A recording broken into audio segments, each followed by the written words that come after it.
Hey, what's up? My name is Edwin Anthony, owner and founder of Resolutions Design, Shopify agency for over a decade. I came here to tell you a story real quick. I'm going to talk to you real quickly about my experience when I first started with Shopify as far as a Shopify expert. I was a Shopify business owner where I used to sell workout clothes or workout garments for women. It was one of those things that was a really big fad and it still sells. It does great. To be more precise, I used to sell women's waist trainers.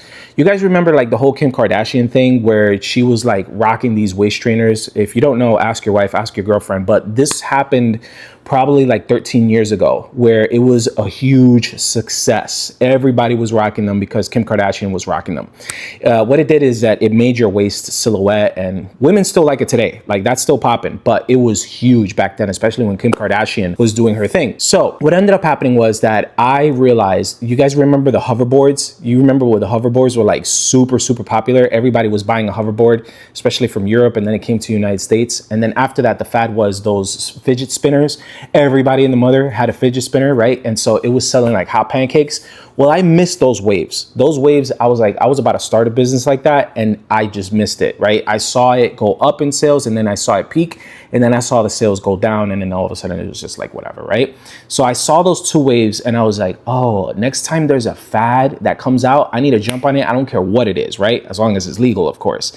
And that's when the waist trainers came about, and I was like, I'm doing this. By this time, I was working at a corporate office in Chicago, and I started my first Shopify store. It went great. That's when I finally saw $1 million a year. I was like, wow, this is phenomenal. That's when I sent in my resignation to the company, and they were like, take me with you. You know what I'm saying? One of my bosses, I ended up taking him out too. Like, they were like, hey, let's come with me. Let's do this. And he ended up flying to New Zealand to start his leather belt company. Very fascinating story for another time. Anyways, so when I started my Shopify store and it was such a good success, I knew that it was a fad that eventually I had to sell. I didn't want to actually be in it for a long time. So I sold the company and I got good money off of it. And that's when I realized I wanted to become a Shopify expert.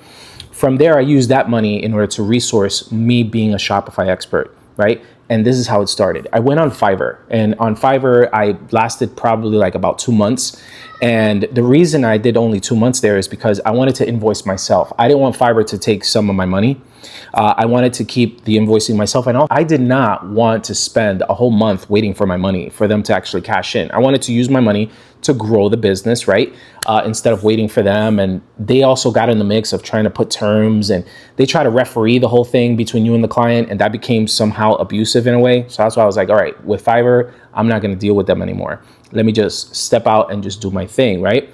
And that's what happened. I was going to do Upwork, but I just didn't like how they did things. So the point is that I became a freelancer of Shopify, and then I joined the Shopify Expert community. That's how that happened.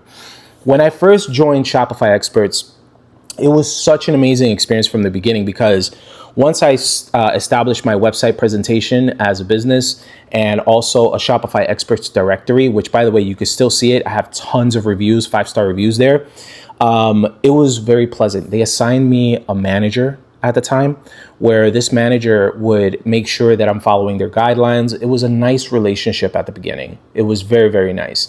And, you know, the best part of that relationship, aside from like a little small coaching here and there, was that they connected you with leads. So when Shopify grabbed a client on their website, it always went to that manager, or at least a large percent of it went to that manager. And that manager was in charge of a region, like let's call it the southern region or the southeastern region. It involved Georgia, Florida, all those places, right? And so whenever there was a client that was within the area, my area was southern Florida, right? She would go ahead and contact me and say, hey, here's a client in Miami, or here's a client in so-and-so that needs a website. I want to formally introduce them to you, and you guys could take it from there. And it was beautiful. A lot of my leads came from that. And we went ahead, we built their website, or myself at the moment, right? It was just me. And then it was amazing. They launched 5-star review. And that's how I collected a lot of my reviews in the beginning on Shopify. Again, you could see it at the Shopify Experts. It was very, very nice.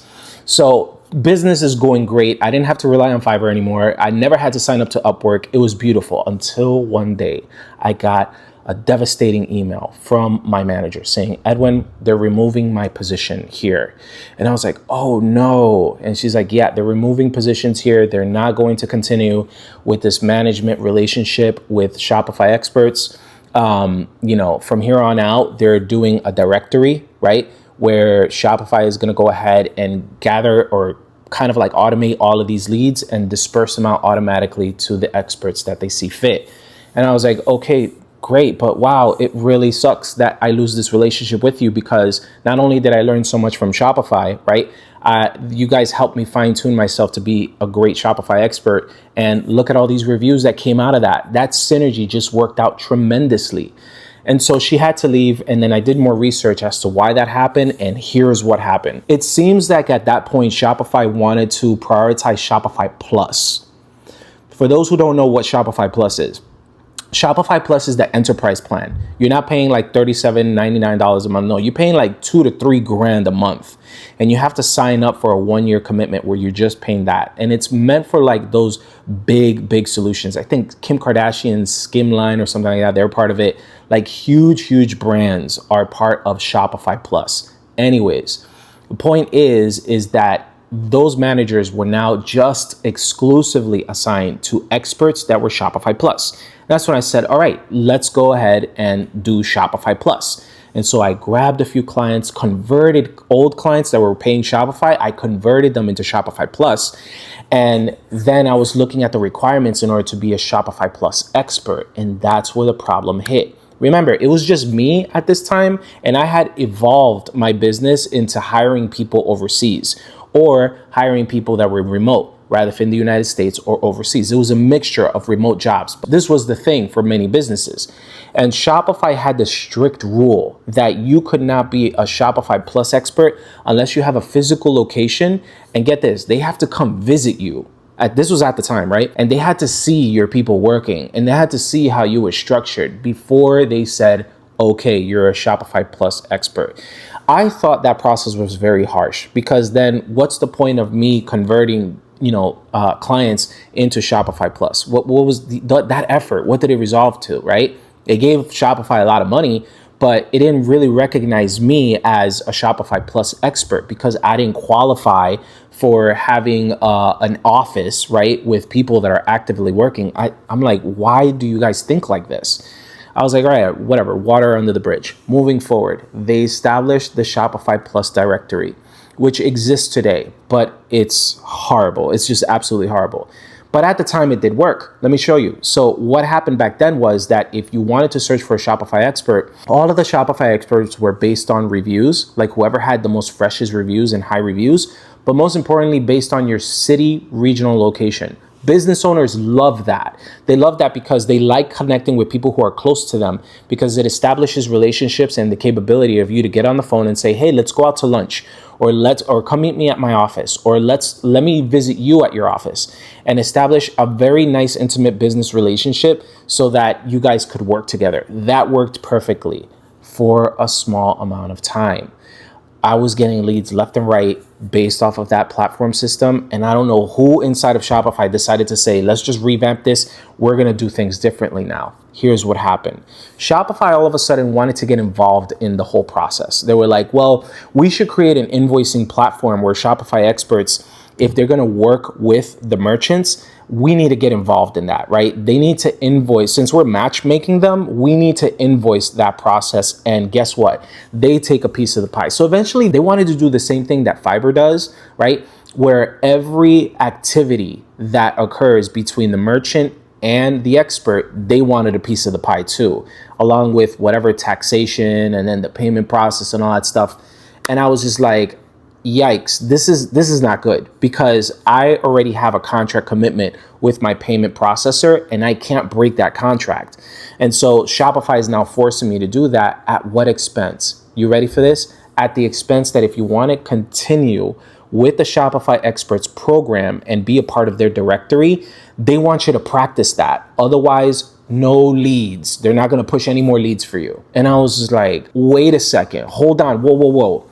What happened to all those reviews that I've been pumping for you, right, as a platform? Which, by the way, let me mention one thing. Not a lot of experts know this. Whenever you have a good customer success from Shopify and you ask them for a review, it goes on the platform. Again, you could go check mine out. There's a whole bunch of them there. Shopify does not index those with Google. Shopify keeps all the reviews as for themselves, as a platform, Shopify reviews. You get what I mean? It doesn't give compliments to my business, Resolutions Design, to say, hey, Resolutions Design got all of these reviews. For example, like in Yelp.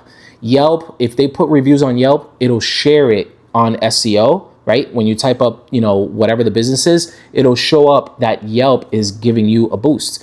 What's another company? Clutch.co. So Clutch.co is a review platform that if anybody posts a review about you, Clutch will big you up. Clutch will be like, look, this company, they have reviews. Not Shopify. They keep it for themselves. And until this day, 2025, they're still doing that. And I was just like, what's the point of posting reviews of all the hard work that you've done, all these 5-star reviews, into Shopify when Shopify wants to keep it for themselves? They don't want to help your business grow. And I'm like, why? Why are you guys doing this? So now you're getting involved inside of the interaction. You want to be a referee between the merchants and the Shopify experts. You want a piece of the pie as well.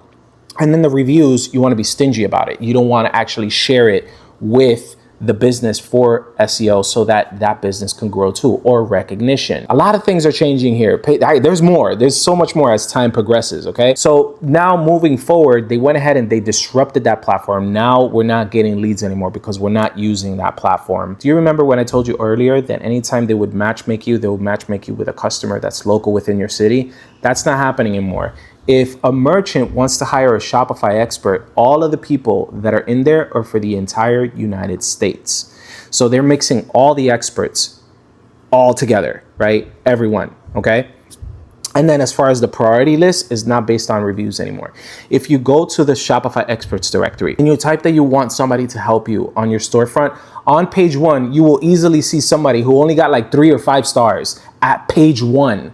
And then if you go to like page 17, you'll see that there's another company also in the United States that probably has over 75 reviews in page like whoever, lost in the galaxy somewhere. They're prioritizing a person that has less reviews, like they're new in the game.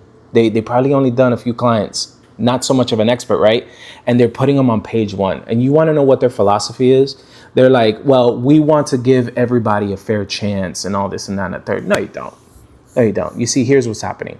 You're favoring that person, right? Because they're using your invoicing system. You just don't want to admit that, period. That's all it is, right? You're favoring those who are just using your invoicing because they're putting money in your pockets as well, instead of favoring the ones that are actually doing a very good job, regardless if they're using your platform or not.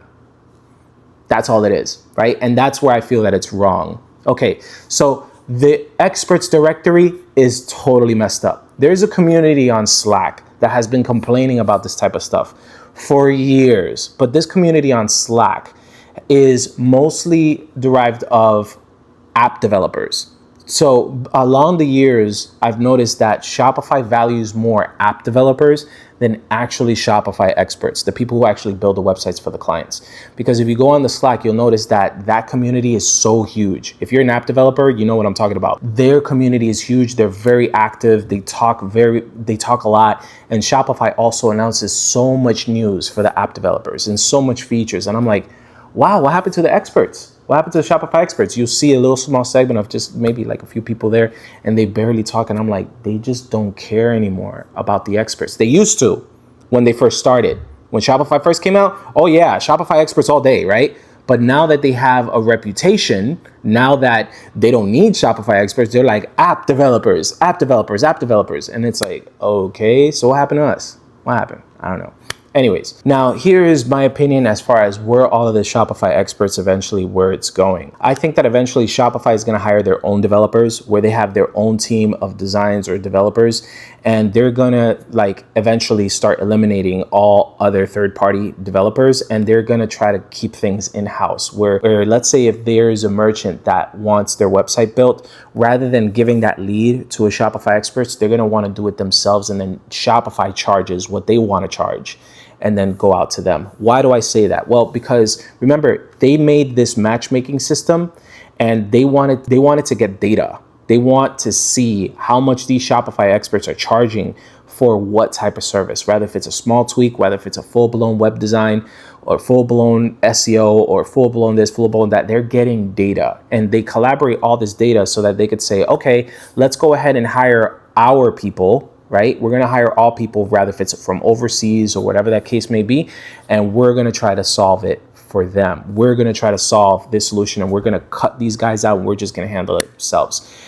Based on that trend from 13 years ago until today, where we are prioritized less and less and less, it really unmotivates us to continue pushing forward. It's really devastating how Shopify is treating Shopify experts.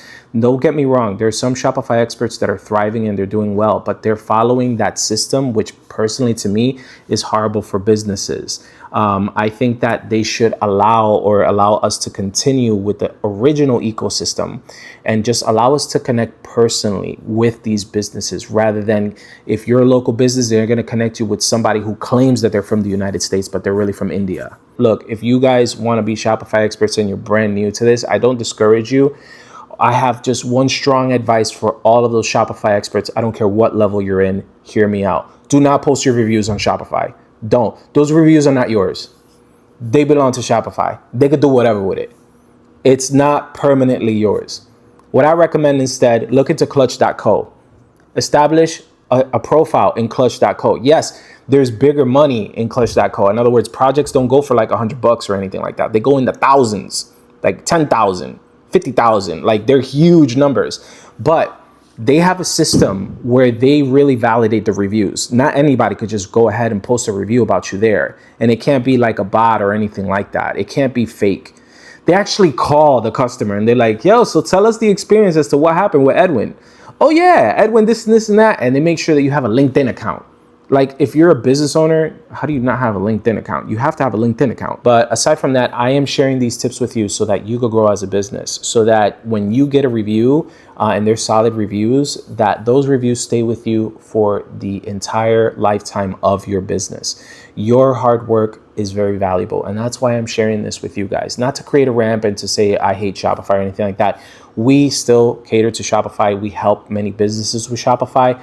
But if you're ever into that world or space where you're helping people out, just remember, Shopify reviews, they own it. They hold it. They will allow people to redact. There's just like, what is going on? What happened? Like, why isn't this fair to us?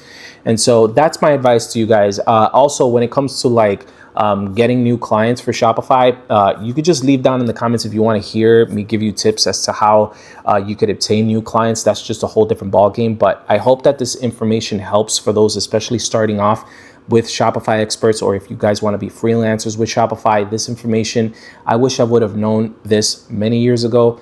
It really messed up my business. That whole thing that they did, it messed me up bad, because you know how it is that you're getting like a whole bunch of these leads and you're just giving Shopify these 5-star reviews, and it's helping Shopify boost their credibility. It's helping them boost their credibility. It's helping them gain new business. For them to just look at me and say, hey, Edwin, we don't care if you have 65 reviews, shut down. Like, we're not giving you no more leads anymore.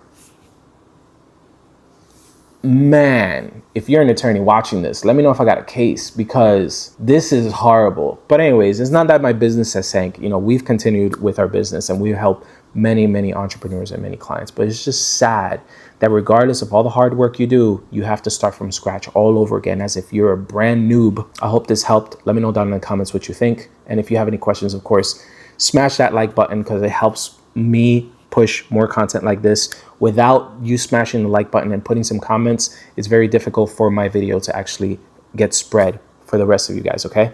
See you in the next one.